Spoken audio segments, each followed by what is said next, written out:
Welcome to a new round of Cards Against Complexity. Today with Ron Gerber. Ron is leading service and operations at Tomorrow Bank. Great. Yeah. Thanks for having me. I'm very excited to have the chance to talk to you about customer service today. At Tomorrow, I'm responsible for the customer support team. I had the honor to build the customer support team from scratch, starting 5 years ago. And I've been in customer service for established banks before. And of course, I experienced lots of things that was dreaming to do different if I once had a customer support organization of my own. And I did. So we did a couple of things differently at Tomorrow. The key learning is we avoided common mistakes, but we made new mistakes. And it's very interesting. Yeah, and very exciting. I mean, for this kind of business, you're dealing with sensitive data, important relationships in the daily life of your customers. Yeah, of course. We are a sustainable banking provider trying to bring socially and ecologically sustainable banking to the middle of society. And we are aiming at a very young target group, Gen Z, millennials, not so much, but yeah. And it's interesting to see we are a bank. And of course, we're not a bank yet. We are a financial provider trying to become a bank in the future. But of course, we are in a highly regulated market and have to stick to lots of legally required processes. On the other hand, we try to be a very relatable bank. Or financial provider, talk to our customers on eye level, be very approachable, and also have or follow kind of the lingo our customers follow. And that sometimes creates not to say tension, but interesting experiences, because on the one hand, you want to be very approachable and on eye level.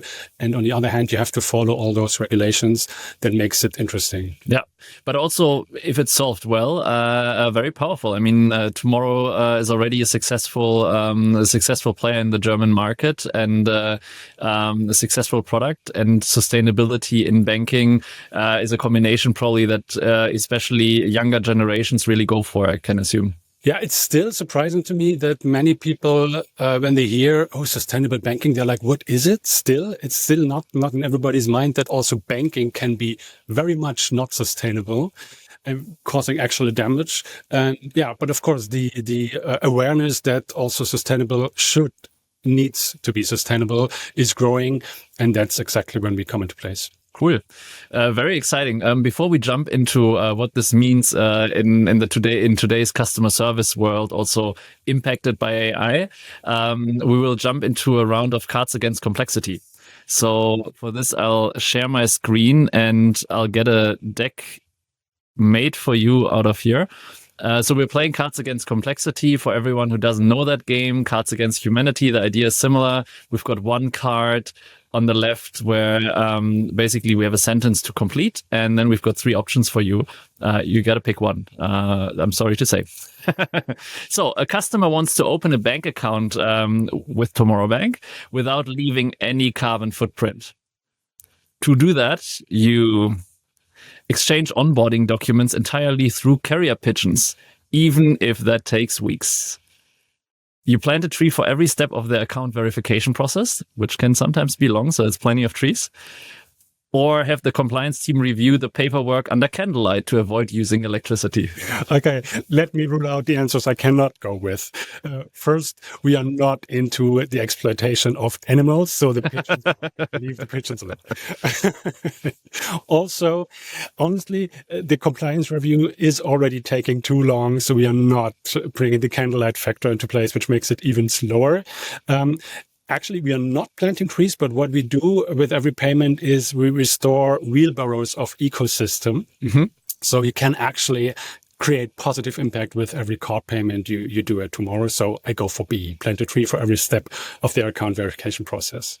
So we've got after this definitely a forest of trees, and that process sometimes takes days, takes weeks, can take several minutes, depending probably on the customer you work with, on the complexity. That's a key part of service. But there's the moment the customer is at Tomorrow Bank, you probably have more service to go through. Maybe take us through a typical day or typical week at in customer service at Tomorrow Bank. What are the typical service inquiries somebody might get? And let's assume people don't know what it takes to do customer service in financial services. Well, on Monday, we deal with all the customers that lost their cards or phones. We are a banking app, so losing your phone is a problem. Yeah. In order to get a hold of your account, you need then to get in touch with us. So we're dealing with these customers and need to provide new cards and things like this. Then during the week, we deal with lots, of course, of payment chargebacks, payment returnals when customers see debits on their account that they want to return, either because they are not happy with the product they purchased and the merchant is not as helpful as the customer would expect them to be. Yeah. Also, of course, we deal with lots of questions regarding where can I pay, how can I pay, what will it cost? Are you supporting Google Pay, Apple Pay? Of course we are.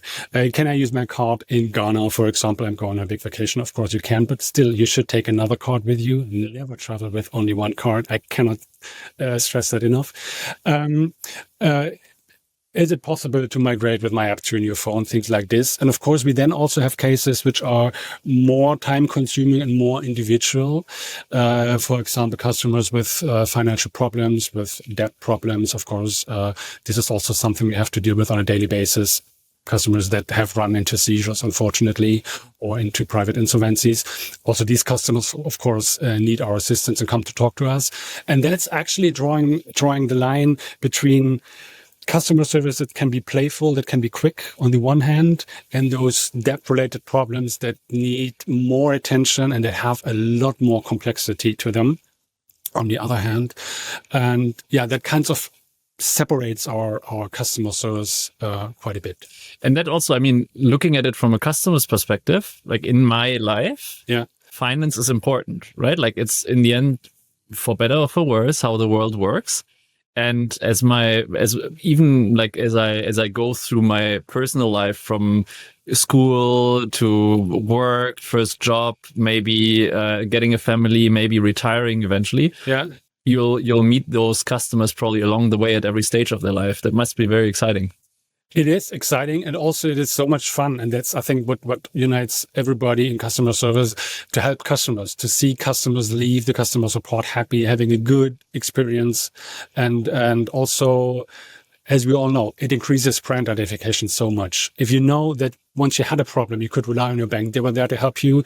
They were there to fix your problem. This makes you a loyal customer. It also makes me a loyal customer, right? So it's so important, and especially in the world where you have a great app, you can do so much stuff on your own. You don't actually need to go to a branch to interact with a human, which makes the moments in which you do interact with a human representing that company even more important, right? So you have to be very on point. And if you leave a customer behind with an unhappy sentiment, that will cost you. It will cost your brand reputation, and it will cost your customer loyalty.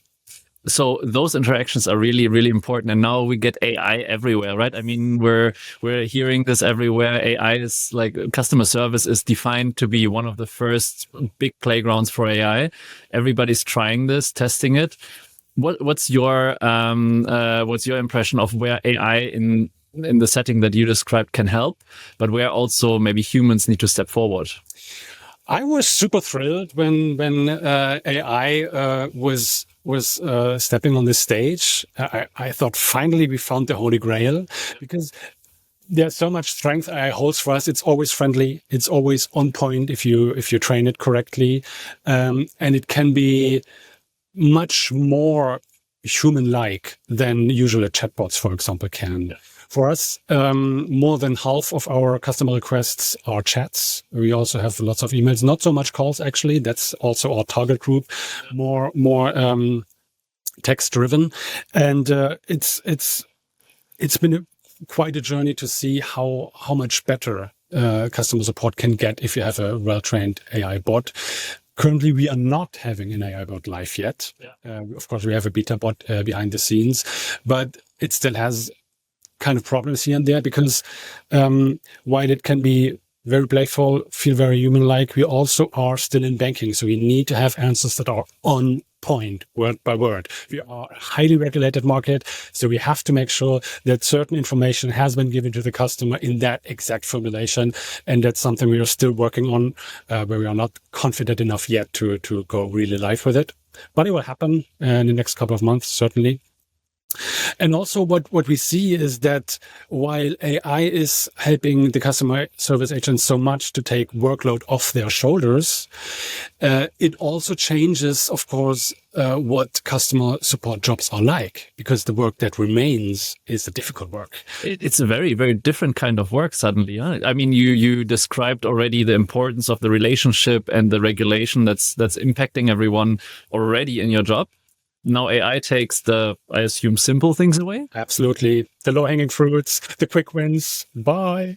And now we've got agents that have to change their work. Like, what's the impact on the actual people in customer service? Well, I personally started my customer journey as a side hustle being a student. Yeah. I work 20 hours in customer support. We are not hiring students anymore because the expectation of knowledge you have to have in order to do that job well, and also the expectation of being able to take to being a real problem solver is so big now that we need full-time people in customer support, or at least people which you do this as their main job. We need real expert, we need excellence, we need experience. Also, it has become so important to keep the people aboard once they have joined you, and not see them go after 6 months, 9 months, because training has become very, very important, and experience. And yeah, that has changed a lot. And also, I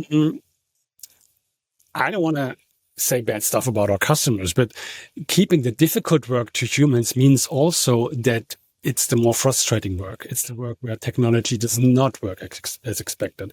It's when customers are in real need because they might have lost their card and their phone, and they are in Egypt and need to check out of their hotel and they can't. So, and they call you and you have to come up with something. Or customers that really have run into debt problems and are desperate for a solution. So the frustration tolerance needs to be much higher now in customer support. And it also, of course, makes the job very interesting. I think 10 years ago, customer support jobs were so repetitive, so tedious. I think that has changed because the cases that now come to your desk, they are special. Yeah. And they're special, they're interesting, they're probably more exciting, but they're also more challenging. Yeah, because you also have to work with internal teams. You have to talk to developers because that very customer has a funny app which is behaving in a way that's not intended. You have to talk to a developer to find out what's actually going on and to assist the customer. That has not been the case a couple of years ago, right? You were stuck with everyday work that has been the same for months, if not years, and it's not like that anymore. What's your advice for let's say future agents joining your team, right? And let's say your AI agent joined the team, in a few months' time. If I want to prepare for this future and I want to be successful as an agent, where should I focus? Like which skills should I really get good at? Maybe one main mindset that is crucial is don't be scared of technology. Embrace technology. AI is not going to replace you. It's not going to happen. I mean, of course, we read this in the news every day. This company has fired 1,000 support agents. Those are the old companies. Those are the companies that have had traditional customer support for decades and now are slowly changing, or maybe also disruptively changing to new technology. We are on that side already. We are on the technology side already, and we need you. And we need you with all your passion and all your brains.